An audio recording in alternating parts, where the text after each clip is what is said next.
हम लोग आज बात करेंगे न्यूट्रिशन इन प्लांट्स। ठीक है, देखिए यहाँ पर शायद लाइट पड़ रहा हो ना दिखाई दे रहा आपको, लेकिन सीबीएसई 10th जहां लिखा है उसके ठीक नीचे न्यूट्रिशन इन प्लांट्स। ठीक है ना, पिछला वीडियो आप अगर देखे होंगे तो ठीक है, नहीं तो देखे होंगे मैं इस वाले वीडियो में उसका लिंक दे दूंगा। हम लोगों ने पढ़ा था कि लाइफ प्रोसेसेस में क्या क्या होता है, ठीक ना, जिसमें सबसे पहला टर्म था न्यूट्रिशन। ठीक ना, तो न्यूट्रिशन को हम लोगों ने देखा था कि न्यूट्रिशन प्लांट्स भी लेंगे, प्लांट्स भी करेंगे और एनिमल्स भी करेंगे। ठीक ना, उसको एक्सप्लेन किया है हमने, आप वहां देख लीजिएगा, वीडियो दे दूंगा मैं इस वाले वीडियो के लिंक में। ठीक है, लेकिन अब क्या करेंगे आप, आज हम लोग उसके बारे में पढ़ेंगे, न्यूट्रिशन इन प्लांट्स। ठीक है, पहला क्वेश्चन ये हुआ कि प्लांट्स को न्यूट्रिशन की जरूरत क्यों पड़ी, क्योंकि प्लांट्स लिविंग ऑर्गेनिजम्स हैं, ग्रो करेंगे, मूवमेंट करेंगे, दे नीड एनर्जी। ठीक है ना, तो अब वो अपनी न्यूट्रिशन कहां से लेंगे, आपने जाना था, हम बताए थे कि फोटोसिंथेसिस प्रोसेस से करेंगे। फोटोसिंथेसिस क्या होगा वो बताया जाएगा, वो पूरी प्रोसेसेस हम समझाएंगे, लेकिन उससे पहले इधर आपको डायग्राम दिख रहा होगा, तो ये लीफ का स्ट्रक्चर है। ठीक ना, चलिए पहले ये समझते हैं। फोटोसिंथेसिस क्या है, एक ऐसा प्रोसेस है जिससे प्लांट्स अपने भोजन को बनाते हैं। ठीक है ना, तो फोटोसिंथेसिस क्या हुआ, photosynthesis is a process in which plants make their food in the presence of sunlight and chlorophyll. ठीक है ना, तो फोटोसिंथेसिस को पहले ब्रेक करिए आप, तो फोटो दो शब्दों से मिलकर बना है फोटोसिंथेसिस, फोटो प्लस सिंथेसिस। ठीक है ना, तो ये जो फोटो है जिसका मतलब क्या होता है, सिर्फ फोटो वाली लाइन देखें आप, लाइट, शायद वहां लाइट भी पड़ रहा है। ठीक है ना, तो चलिए ये नेचुरल हो गया। तो फोटो मतलब लाइट और सिंथेसिस का मतलब है टू बिल्ड, बनाना। तो लाइट की प्रेजेंस में कुछ बनाना, तो क्या बनाना, भोजन बनाना, फोटोसिंथेसिस बोलते हैं। ठीक है ना, अब देखिए हमने इसको दो पार्ट्स में डिवाइड करा, लाइट रिएक्शन और डार्क रिएक्शन, मतलब लाइट फोटोसिंथेसिस रिएक्शन और डार्क फोटोसिंथेसिस रिएक्शन। ऐसा क्यों हुआ आप समझिए, आप कहोगे कि सर फोटोसिंथेसिस अगर लाइट के प्रेजेंस में होता है, सनलाइट के प्रेजेंस में, तो फिर क्या भोजन दिन में ही बनता है, रात में पौधे मर जाते हैं? ऐसा नहीं है। ठीक ना, इसीलिए इसको दो पार्ट्स में डिवाइड किया गया, लाइट फोटोसिंथेसिस रिएक्शन मतलब जो दिन में बनाते हैं in the presence of sunlight, वहां क्या करेंगे, वो अपनी सारी एनर्जी को स्टोर करेंगे, फिर उसको रात में यूटिलाइज करेंगे। तो रात में जो फोटोसिंथेसिस का रिएक्शन होगा उसे क्या कहेंगे, डार्क फोटोसिंथेसिस रिएक्शन। समझ में आ रहा बात ना? अब ये कहां होता है, आप ये पहले रिएक्शन देखिए, आगे मैं बता रहा हूं उस पार्ट को, डोंट वरी, है ना। मैंने लिखा है यहां पर, अच्छा दो रिएक्शन हमने दिए हैं। ठीक ना, आप पहले इजी वाले को देखो कि कार्बन डाइऑक्साइड, ठीक है, कार्बन डाइऑक्साइड वाटर से कंबाइन हुआ और क्या बनाया, ग्लूकोज प्लस ऑक्सीजन। ठीक है ना, तो सवाल आया कि ये कार्बन डाइऑक्साइड कहां से आया और ये वाटर कहां से आया। तो इसके लिए आप इस ट्री को देखें जो ग्रीन कलर का आपको दिखाई दे रहा है, इस ट्रीज में, इस प्लांट्स में आप इस लिप्स को देखो, पत्ती है ना, क्योंकि क्लोरोफिल कहां होता है, इसी ग्रीन लिप्स में, इसी हरी पत्ती में। ठीक है, तो अगर यहां हम मान के चलें, are you looking this structure, looking like sun, तो अगर ये सन है तो इसकी सनलाइट उस पर पड़ी तो उसे सनलाइट तो मिल गया। फिर अगला क्वेश्चन आया क्लोरोफिल कहां, तो इसी ग्रीन लिप्स में क्लोरोफिल है, मैं दिखाऊंगा इस स्ट्रक्चर में कि कहां है। पहले आप ये समझे, क्लोरोफिल भी हो गया, सनलाइट भी हो गया। अब क्या चाहिए आपको, CO2। यहां आपको कार्बन डाइऑक्साइड दिखा, तो ये सब क्या है, एक इन्वायरमेंट है हमारा, एटमॉस्फेयर है, तो कार्बन डाइऑक्साइड तो उसमें अवेलेबल होगा, वहां से मिल गया CO2। अब सवाल आया कि सर ये मिल गया, सनलाइट मिल गया, क्लोरोफिल मिल गया, H2O कहां से मिलेगा। तो आपको पता है ये जो ट्रीज है इसके रूट्स में वाटर होगा। अब जानते होंगे कैसे होता है जाइलम से, वो चलो वो भी देखेंगे ना, ऊपर भी इसके पत्तियों में भी वाटर होते हैं। ठीक है ना, वो समझाऊंगा मैं भी आपको। ठीक है ना, खूब पानी होता है उसमें, अभी दिखाऊंगा मैं आपको। तो चलो ये भी मिल गया एटमॉस्फेयर से, ये मिल गया रूट्स और पत्तियों में। सनलाइट आप देख ही रहे हैं, क्लोरोफिल पत्तियों में उपलब्ध होता है, बन गया हमारा ग्लूकोज प्लस O2, है ना, ये हम ह्यूमन के लिए जरूरी हो गया, मानव के लिए, है ना। और ये प्लांट्स ने फूड बनाया, तो जो प्लांट्स ने फूड बनाया वो क्या हुआ, वो कार्बोहाइड्रेट हुआ स्टूडेंट्स, और वो कार्बोहाइड्रेट्स किस फॉर्म में बना, ग्लूकोज के फॉर्म में बना, अंडरस्टैंड्स। तो ग्लूकोज ये जो बना, ये आप ये कौन खाएगा, इसको प्लांट्स लेंगे। ठीक है ना, ग्लूकोज को प्लांट्स ले लेंगे और ऑक्सीजन को हम ले लेंगे। ठीक है ना, लेकिन क्या ये पूरा ले लेते हैं, नहीं, ग्लूकोज को उतना ही लेते हैं वो नीडेड टेकन बाय प्लांट्स, जितना उनको जरूरी होता है। ठीक है ना, जितना उनकी आवश्यकता होती है उतना ही लेते हैं। तो सवाल आया कि फिर बाकी कहां चला गया, तो रेस्ट ऑफ स्टोर्ड, जो बचा वो स्टोर हो गया। यही ग्लूकोज प्लांट्स के लेने के बाद कुछ बचा और वो स्टोर हो गया, कहाँ स्टोर हो गया? उसी लिप्स में, फ्रूट्स में। भाई आप पेड़ पौधे देखो तो उसमें आपने सुना होगा कि कुछ पत्तियों के न्यूट्रिएंट्स वैल्यू होते हैं, कुछ के स्टेम में न्यूट्रिएंट वैल्यू होते हैं, कुछ के रूट में न्यूट्रिएंट वैल्यू होते हैं, एनर्जी मिलती है। और नहीं पता आपको तो फ्रूट्स में तो होते हैं ना, कोई भी फ्रूट्स ले लो तो कहाँ, पेड़ पौधे में ही लगे मिलेंगे आपको ना।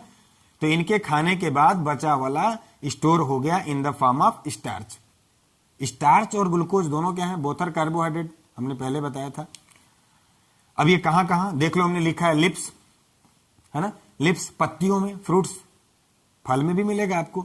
चलो ये वाली बात, मुझे लगता है ये वाली जो स्लाइड है ये बिल्कुल, है ना, आप सोच रहे स्लाइड एक ही प्लेट बना है उसको स्लाइड कह रहा हूं मैं, है ना, डिजिटली वर्ड इस्तेमाल कर रहा हूं, डिजिटली टेक्नोलॉजी नहीं है मेरा, ठीक है। चलो समझते हैं, कोई असुविधा होगा तो बताइएगा। चलिए ये भी हो गया। अब समझते हैं कि ऐसा हो गया, फिर हमने इसको ऐसा क्यों लिखा था। स्टूडेंट्स आप देखो यहाँ 6CO2, यहाँ भी 6O2 था, लेकिन आपको एक बात समझ में आ रहा होगा कि सर यहाँ जो C6H12O6 था, इसमें आपको एक दिक्कत समझ में आ रहा होगा, बैलेंस नहीं था ये, ठीक है ना। तो उसके बैलेंसिंग के लिए, उसको बैलेंसिंग करने के लिए, वैसे बैलेंस है लेकिन आप समझो इसको बड़ा क्यों करें वो बता रहे हैं हम आपको। 6CO2 प्लस हमने 12H2O कर दिया, दिख रहा है आपको, 12H2O कर दिया, और जबकि यहाँ 6H2O किया है, कोई फर्क नहीं है। तो ये 12H2O किया तो इधर देखो 6H2O कर दिया।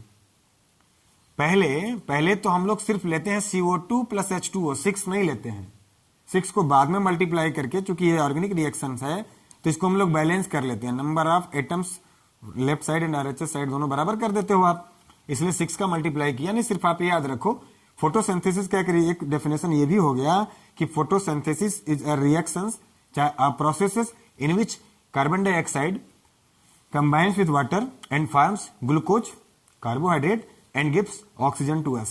ये भी अगर आपको डेफिनेशन चाहिए तो बताइएगा, मैं डेफिनेशन नहीं लिख रहा था, सुन ले रहे हैं आप तो सुन के वीडियो को रोक के भी लिख लेंगे आप। और एक तो बता ही दिया कि photosynthesis is a process in which plants make their food in the presence of sunlight and chlorophyll, ठीक है ना। चलो तो इसको बैलेंस कर दिया। यहां क्यों ऐसा किया? 12H2O लिखा है स्टूडेंट्स, तो इधर 6H2O कर दिया, तो 12 से 6 गया तो 6 ही रह गया, कोई फर्क नहीं पड़ा। लेकिन फिर ऐसा क्यों किया है समझिए, क्योंकि हमने भी आपको बताया कि फोटोसिंथेसिस दो तरीके के होते हैं, लाइट फोटोसिंथेसिस रिएक्शन और डार्क फोटोसिंथेसिस रिएक्शन। सवाल आया कि सर इन्हें रिएक्शंस में कैसे शो करेंगे, तो आप देखो कार्बन डाइऑक्साइड से लेकर के ये कार्बोहाइड्रेट वाला जो सेक्शन है, कार्बन डाइऑक्साइड से लेकर के कार्बोहाइड्रेट वाले सेक्शंस को आप क्या कहेंगे? Dark reaction. क्या बोलेंगे? Dark reaction. तो डार्क रिएक्शन आप समझ गए होंगे कि इस रिएक्शन में कुछ नहीं हो रहा है, सिर्फ कार्बन डाइऑक्साइड चेंज हो जा रहा है कार्बोहाइड्रेट में। समझ में आया? तो डार्क फोटोसिंथेसिस रिएक्शंस में माने जो प्लांट का फूड है असली वाला, वो यही वाला है, ये जो कार्बोहाइड्रेट बना जिसको प्लांट खाएगा। समझ में आ रहा है बात ना? वो कहां हुआ? डार्क फोटोसिंथेसिस रिएक्शंस में। तो लाइट वाला क्या हुआ? लाइट वाले में स्टूडेंट्स कुछ नहीं हुआ। यहां से देखो एरो मेरा, मैंने यहां से लगाया इस ऑक्सीजन तक, है ना, सॉरी मुझे यहां तक जाना चाहिए था, इस ऑक्सीजन तक, है ना, बल्कि आप इसको बना लें, मुझे कहां तक जाना चाहिए था? इस ऑक्सीजन तक चलना चाहिए आपको, है ना, ठीक है, समझ में आया?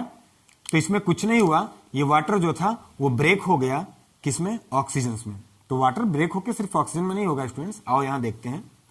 तो लाइट रिएक्शन जो है इक्वल 2H2O, ब्रेक कर दिया हमने 2H2 प्लस O2 में। समझ में आ रहा है बात ना? क्या निकला? ऑक्सीजन। तो फोटोसिंथेसिस लाइट वाली जो रिएक्शंस है उसने क्या दिया? वो कुछ नहीं है, वो सिर्फ वाटर को डिकम्पोज कर दिया हाइड्रोजन और ऑक्सीजन में।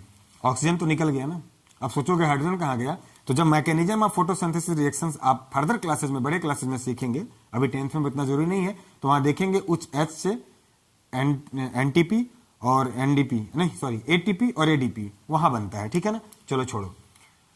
तो डार्क वाले ने सिर्फ क्या किया? कार्बन डाइऑक्साइड को कार्बोहाइड्रेट में ब्रेक कर दिया। लाइट वाले ने क्या किया? H2O को H2 और O2 में दे दिया, मुझे O2 जरूरी था। तो मुझे लगता है इसका सेंस आपको समझ में आ गया होगा। अब इसकी सेंस बताएं कि ये लाइट वाला रिएक्शंस और डार्क वाला रिएक्शंस कहां होता है। वो देखो लिखा है इन ग्रेना और इन स्ट्रोमा। ये दोनों बात जानने के लिए आपको चलना पड़ेगा लीफ के इंटरनल स्ट्रक्चर में, ठीक है ना। चलिए सॉरी, देखिए समझाते हैं आपको हम, है ना। तो ये वाली बात होगी। अब चलिए, हमने यहां पर लिखा है सेक्शनल व्यू ऑफ लीफ, मतलब आप ये कह सकते हो कि internal structure of leaf. Are you looking this leaf? आपको एक पत्ती दिख रहा होगा, तो पत्तियां तो बहुत सारे होते हैं। हमने इसको लिया और इसको जूम करा, आप जूम कर लीजिएगा, मैं बोर्ड को जूम नहीं कर सकता, ठीक है। तो आप जूम करके देखिए, या आप अच्छा होगा कि किसी बेहतर बुक में देख लीजिएगा, हम हाथ से मैन मेड कितना अच्छा होगा, ठीक है ना। फिर भी तो जब हमने इसको जूम करके देखा तो मुझे ये वाला स्ट्रक्चर दिखाई दिया। ये दिख रहा है आपको? इस स्ट्रक्चर में दो बातें आपको एकदम क्लियर समझ में आ रहा होगा। अगर आप अपने हाथ में किसी पत्ती को पकड़े, किसी लीफ को पकड़े, तो आपको क्या होगा, एक पोर्शन आपका टिप ऊपर होगा, एक नीचे होगा। तो ऊपर जो आपको हाथ से टच करा वो भी बड़ा सॉफ्टी होगा, वैक्सी जैसा, और नीचे वाला भी होगा वैक्सी जैसा, ठीक है। तो इस स्ट्रक्चर के जो ऊपर वाला आपको दिखाई दे रहा है, सबसे ऊपर जो आपको मिला, उस लेयर का नाम है क्यूटिकल, है ना, क्यूटिकल। और तब नीचे भी ऐसा ही होगा क्यूटिकल। अच्छा, उसके बाद वाला जो सेल्स है स्टूडेंट्स, उसका नाम है अपर एपिडर्मिस। अपर एपिडर्मिस ऊपर वाला। तो नीचे भी एक है लोअर एपिडर्मिस। क्यूटिकल भी हो गया, लोअर एपिडर्मिस भी हो गया, और अपर एपिडर्मिस भी हो गया। ये दोनों सेक्शंस ऊपर और नीचे वाले हो गए, ठीक है। इसके बाद अब आपको मिलेंगे ये plant cells. These are the plant cells, ठीक है। बहुत एक्सप्लेन करके नहीं पढ़ना है, लेकिन मुझे लग रहा है क्लास 10th के व्यू से सफिशिएंट है, ठीक है ना। चलो समझते हैं। तो सवाल आया कि सर क्यूटिकाइल क्या करता है। जो क्यूटिकल है, हमने लिखा है कि प्रिवेंट लॉस ऑफ वाटर। हमने आपसे बताया कि पत्तियों में ढेर सारा पानी होता है, अगर ये क्यूटिकल ना होता तो ये पानी निकल जाता। तो उसके लॉस को कौन बचाता है? क्यूटिकल। अंडरस्टैंड्स? चलिए आगे चलते हैं। ऊपर बचाया तो नीचे भी बचाता होगा। नीचे इसने क्या कर दिया, देखो हमने लिखा है कि प्रोटेक्ट्स लेयर, उसकी लेयर को बचाता है, लेयर बना दिया एक, ठीक है। नीचे आते हैं। इसके अंदर आपको दिख रहा होगा बहुत सारे प्लांट सेल्स हैं। उसमें न्यूक्लियस होता है, क्लोरोप्लास्ट होता है, वैक्यूल होता है, और ये जो मीसोफिल लिखा है ये आपके लिए इंपॉर्टेंट है।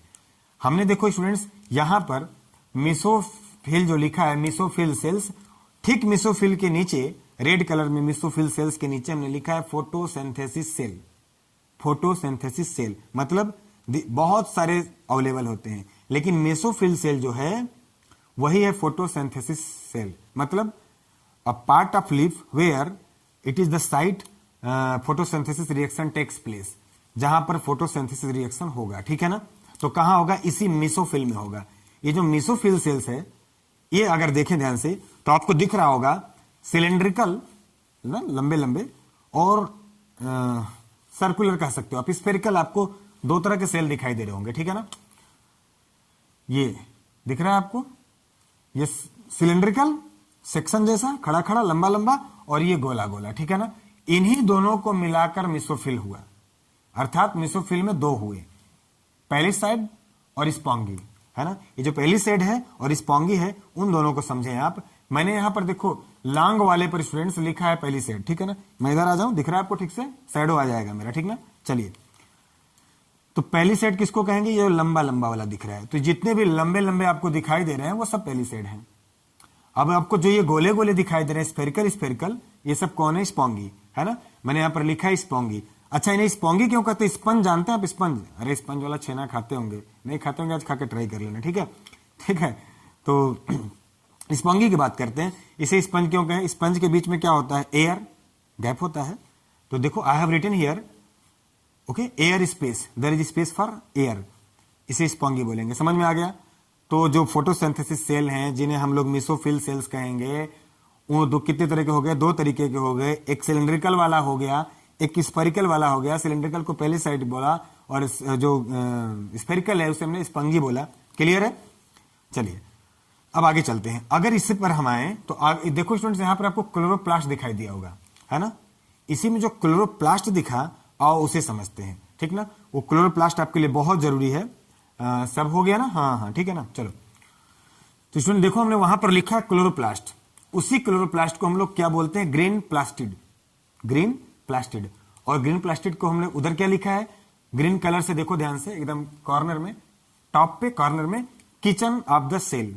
क्यों किचन ऑफ द सेल? का मतलब जो प्लांट्स के सेल खाना बनाते हैं, वो जहां स्टोर है पूरा भोजन, वो कहां पे? इसी क्लोरोप्लास्ट में। तो उसे किचन ही बोलेंगे ना, जहां भोजन होता है उसे क्या बोलेंगे? किचन। तो इसे किचन ऑफ द सेल बोलते हैं, ठीक है ना। किसको? क्लोरोप्लास्ट को। अगला नाम क्या हुआ? Green plastid. अच्छा, क्लोरोप्लास्ट के पास दो एरिया होते हैं, उसके पास दो सरफेसेज हैं, दो एरिया उसके डिवाइडेड हैं। एक को मैंने क्या लिखा? एक को देखो लिखा हमने कि इधर वाला जो था उसको हमने लिखा ग्रेना, और इसको क्या लिखा? स्ट्रोमा। इधर क्या लिखा? ग्रेना, और इधर क्या लिखा, स्ट्रोमा। ग्रेना क्या होता है, क्वाइन लाइक स्ट्रक्चर होते हैं, ग्रुप ऑफ ना, क्वाइन लाइक स्ट्रक्चर, क्वाइन की तरह एक ग्रुप होता है, उसे ग्रेना बोलते हैं। ठीक है ना, बात समझ में आ गया। और स्ट्रोमा किसे बोलते हैं, स्ट्रोमा जो है स्टूडेंट्स, इसके पास एक्वस लिक्विड भरे होते हैं। ठीक है ना। अच्छा, अब आपको बता दें कि क्लोरोफिल कहां पाया जाता है। तो आप जानते हो कि क्लोरोप्लास्ट में ही क्लोरोफिल पाया जाता है, लेकिन अब देखो कि क्लोरोप्लास्ट में दो एरिया हुए, एक ग्रेना, अच्छा ग्रेना ग्रीन से हुआ, समझिएगा आप, क्लोरोप्लास्ट मिलता है क्लोरोफिल से, मैच कर रहा है ना कि क्लोरोप्लास्ट क्लोरोफिल। अगर कोई पूछे क्लोरोफिल कहां पाया जाता है, क्लोरोप्लास्ट में। क्लोरोप्लास्ट में कहां पाया जाता है क्लोरोफिल, तो आप बता दोगे क्लोरोफिल उसका एक सेक्शन है ग्रेना, ग्रेना ग्रीन। अरे भाई आप जानते हो ना कि जो लीव्स होते हैं उनके कलर कैसे होते हैं, green, because of chlorophyll.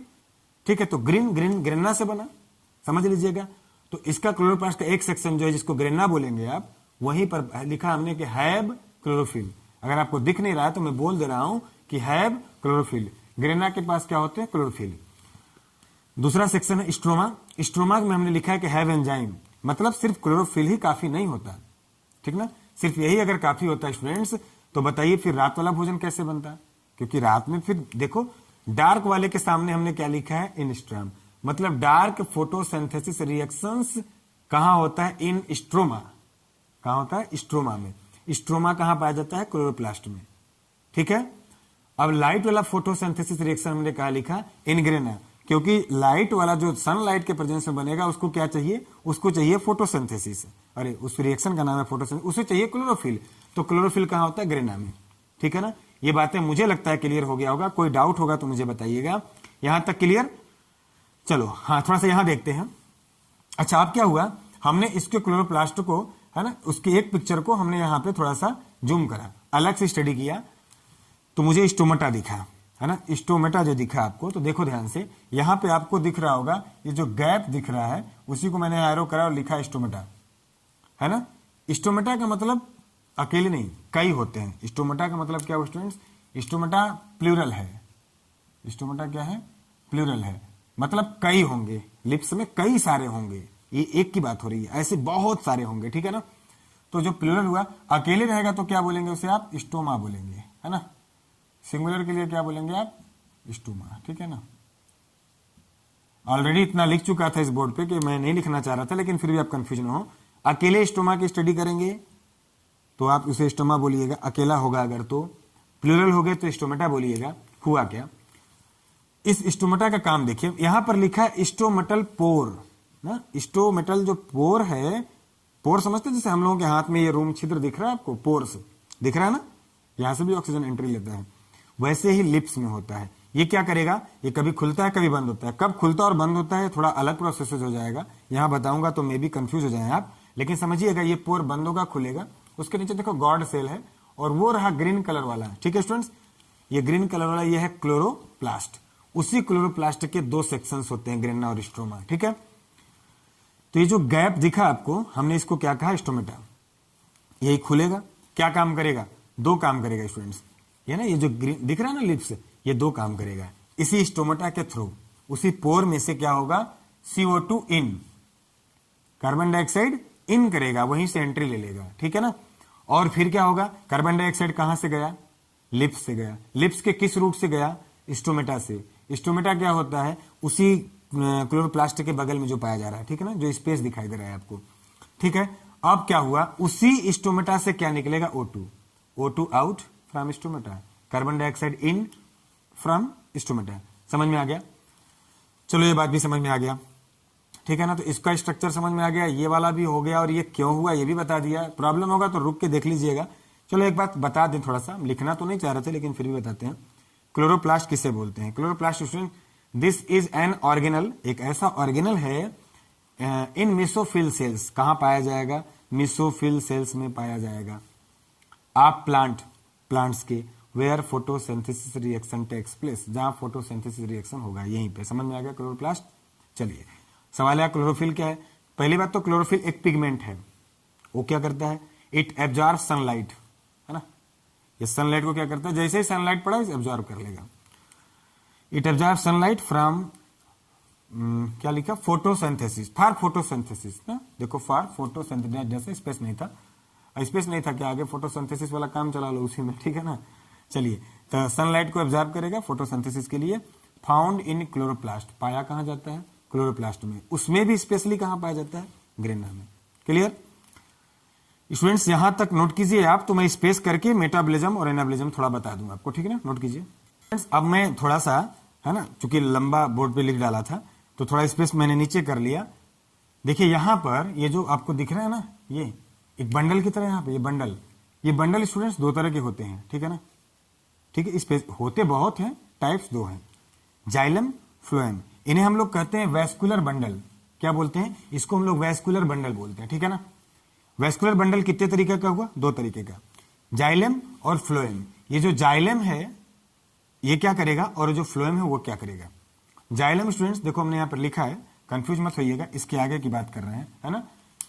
Xylem जो स्टूडेंट्स वो करेगा ट्रांसपोर्ट वाटर एंड मिनरल्स, क्या करेगा, transport water and minerals from roots to leaves. Transport मतलब ले जाएगा वाटर को, मिनरल जो एसेंशियल्स फूड है, फ्रॉम रूट्स टू लिप्स, है ना, इसके रूट से पत्ती तक। समझ में आ गया ना, ये किसका काम है, जाइलम का। अरे भाई अब जानते हो ना कि इस लिप्स में क्या होता है, लिप्स नहीं दिखाई दे रहा होगा आपको ना, नीचे कर दिया, तो जो ग्रीन वाला बनाया था हमने लिप्स ना, वहां आप बताइए, उस पत्तियों में आपको बताया गया था कि क्या होते हैं, वाटर होते हैं, तो वाटर कहां जाएगा, इसी जाइलम से वाटर लेके जाएगा फ्रॉम रूट्स टू लिप्स ना, नीचे से पत्तियों तक। फ्लोएम क्या करेगा, एक्सप्लेन पूरा विस्तार से मैंने एक्सप्लेन कर रहा हूं, अगर आप कहोगे तो जाइलम और फ्लोएम पर अलग से वीडियो बना दूंगा, ठीक है ना। चलिए फ्लोएम की बात करते हैं। तो ये जो फ्लोएम है ये transport food from leaves to rest part of plant, ठीक है ना, समझ में आ रहा है बात ना। आपको पता है ना कि उसके जो फ्रूट्स होते हैं उसी में तो उनका फूड होता है। ऐसे याद कर लो कि जाइलम जल से, फ्लोएम फल से। चलो यार हो गया, ठीक है ना, ज्यादा ट्रिक व्रिक ना करो, कॉन्सेप्ट मत बिगाड़ो ट्रिक के चक्कर में, है ना। तो transport food from leaves to rest part of plant. अब क्या करेगा, ये किसका किया ट्रांसपोर्ट, वाटर का, और ये किसका करेगा, फूड का।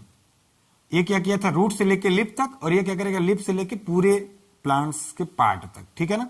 ये हो गया स्टूडेंट्स। मुझे एक बात ऐसे याद आया तो मुझे लगा बता दूं, क्योंकि अगर आपसे कोई पूछे, ठीक है ना, थोड़ा सा मैं अच्छा पहले बता लूं आपको, कोई आपसे पूछे कि ये फोटोसिंथेसिस कैसा रिएक्शन है, मैं आपको बता रहा हूं थोड़ी देर में, ऊपर लिखा था हमने, अब शायद आपको ना दिख रहा हो। तो फोटोसिंथेसिस स्टूडेंट्स एनाबोलिक है, कैसा है, एनाबोलिक प्रोसेस है, आप उस चीज को समझें, है ना। फोटोसिंथेसिस एनाबोलिक है, मैंने ऐसे रफ करा था लेकिन फिर भी आप समझें, फोटोसिंथेसिस एनाबोलिक है। अब एनाबोलिक क्या होता है, तो हमारे बॉडी में दो तरह के रिएक्शंस होते हैं, दो तरीके होते हैं उनके, एक एनाबोलिक एक कैटाबोलिक। ये जो एनाबोलिक है उसे समझें आप, और ये जो कैटाबोलिक है उसे समझें, ठीक है ना। इन दोनों रिएक्शंस को मिला के हम लोग क्या करते हैं, मेटाबॉलिज्म। सवाल है कि मेटाबॉलिज्म किसे बोलते हैं स्टूडेंट्स, तो मेटाबॉलिज्म आप जान लो, है ना, all biochemical reactions occur in our body, है ना। इन आवर बॉडी बोल दिया था, आप सोच रहे होंगे हमारे बॉडी में, प्लांट के बॉडी में भी, है ना। तो जितने भी बायोकेमिकल रिएक्शंस होते हैं उन्हें हम लोग क्या बोलते हैं, मेटाबॉलिज्म बोलते हैं, ठीक है ना। और मेटाबॉलिज्म कितने तरीके के हो गए, दो तरीके के, कैटाबॉलिज्म, एनाबॉलिज्म, है ना। तो इस रिएक्शन को क्या बोलेंगे, कैटाबोलिक रिएक्शन, इसे क्या बोलेंगे, एनाबोलिक रिएक्शन। मैं एक्सप्लेन नहीं कर रहा हूं, बस शॉर्ट ओवरव्यू दे रहा हूं आपको। तो अब प्लांट्स में जरूरी तो नहीं था, लेकिन प्लांट्स में इसलिए जरूरी था क्योंकि फोटोसिंथेसिस कैसा रिएक्शन हुआ, एनाबोलिक रिएक्शन हो गया, तो इसके मैकेनिज्म को क्या बोलेंगे, एनाबॉलिज्म बोलेंगे। कैटाबॉलिज्म क्या होता है, कैटाबॉलिज्म ब्रेक कर देता है लार्जर कंप्लेक्स फूड को इनटू स्मॉलर, है ना, हैवियर फूड को स्मॉलर कर देता है। ये हुआ, देख लो यहां बड़ा सा मैंने बनाया, बड़े फूड को छोटे छोटे में ब्रेक कर देगा। ऐसा करने में एनर्जी, देखो यहां पर हमने लिखा है एनर्जी रिलीज्ड, एनर्जी रिलीज होगी और वो एनर्जी आपको मिलेगी, प्लांट्स को मिलेगा, किस फॉर्म में, एटीपी। एटीपी समझते हैं, मैं लिख नहीं रहा हूं, बोल दे रहा हूं, आप सुन लीजिएगा, एडिनोसिन ट्राइफॉस्फेट, एडिनोसिन ट्राइफॉस्फेट। अगर एडीपी होता तो एडिनोसिन डाइफॉस्फेट, सुन लीजिएगा, स्पेस की प्रॉब्लम है, आप लिख लीजिएगा, ठीक है ना। तो ये रहा एनर्जी इसने रिलीज किया। एग्जाम्पल देखें, आप खाते हो, जैसे कार्बोहाइड्रेट लेते हैं आप, तो ग्लूकोज, वो ग्लूकोज क्या होगा, पायरुवेट में टूट जाएगा। आपको पता है ना, ये पायरुवेट 3 कार्बन का होता है और ये ग्लूकोज क्या होता है, ये 6 कार्बन का होता है, ठीक है ना, आगे बता दूंगा, है ना, जब एनर्जी को पढ़ाऊंगा तो बता दूंगा। तो ग्लूकोज ब्रेक हुआ पायरुवेट में, देखो किस रिएक्शन से, कैटाबॉलिज्म से। लिपिड्स फैटी एसिड्स में, प्रोटीन अमीनो एसिड्स में, ये ब्रेक हो रहे हैं, ये ब्रेक हो रहे हैं ना, बड़े बड़े हैवियर फूड छोटे छोटे में, तो इसे क्या बोलेंगे आप, कैटाबॉलिज्म। किसका पार्ट है, मेटाबॉलिज्म का। और एनाबॉलिज्म देखते हैं, इसका उल्टा कर दो, यहां टूटता था यहां जुटेगा, ठीक है ना, तो क्या हुआ, combines smaller food into larger complexes, छोटे छोटे फूड बड़े बन गए, देख लो, है ना। एग्जांपल के तौर पे स्टार्च क्या हो गया, ग्लूकोज। तो इसमें क्या हुआ, इसमें एनर्जी रिलीज हुई थी और यहां एनर्जी क्या होती है, कंज्यूम्ड हुई, ठीक है ना, यह एनर्जी कंज्यूम हुई आपकी, तो स्टार्च चेंज हो गया ग्लूकोज में, ठीक है स्टूडेंट्स। तो एक बार मैं उसको ओवरव्यू करूंगा, अब मैं ऊपर कर रहा हूं, ठीक है ना, ठीक है, नोट कीजिए आप। चलिए स्टूडेंट्स, तो हम लोगों ने आज पूरा कवर किया फोटोसिंथेसिस रिएक्शन। आप क्या यह कह सकते हो कि हम लोगों ने न्यूट्रिशन इन प्लांट्स पूरा पढ़ लिया, फोटोसिंथेसिस जान लिया क्या होता है, उसके रिएक्शन देख लिया, कितने तरीके का होता है ये देख लिया, कहां होता है ये भी देख लिया, कैसे होता है ये भी देख लिया, ठीक है ना। अब क्यों होता है आपको देखना है, ठीक ना, तो आप इसको तैयार कर लीजिएगा, फिर आगे मुझे बताइएगा। चूंकि पिछला बायो का वीडियो जो था वो हमने डाला था, बहुत लोगों ने पसंद किया, तो थोड़ा एनर्जेटिक होकर मैंने इसे बनाया, ठीक है ना। तो बताइएगा, फिर कोई दिक्कत होगी वो भी कमेंट्स में बताइएगा। तो अगला वीडियो हम लोग बनाएंगे न्यूट्रिशन इन एनिमल्स, उसमें पहली टॉपिक हम लोग क्या लेंगे, अमीबा के बारे में, फिर होगा तो हम लोग बना लेंगे डाइजेस्टिव सिस्टम पे, ठीक है ना। तो इस तरह से रिस्पेक्टली हम लोग कर लेंगे, आप भी मेहनत कीजिए, जस्ट होप कि आपकी तैयारी अच्छी चल रही होगी, ठीक है। All the best, thank you, मिलते हैं अगले वीडियो में, थैंक यू।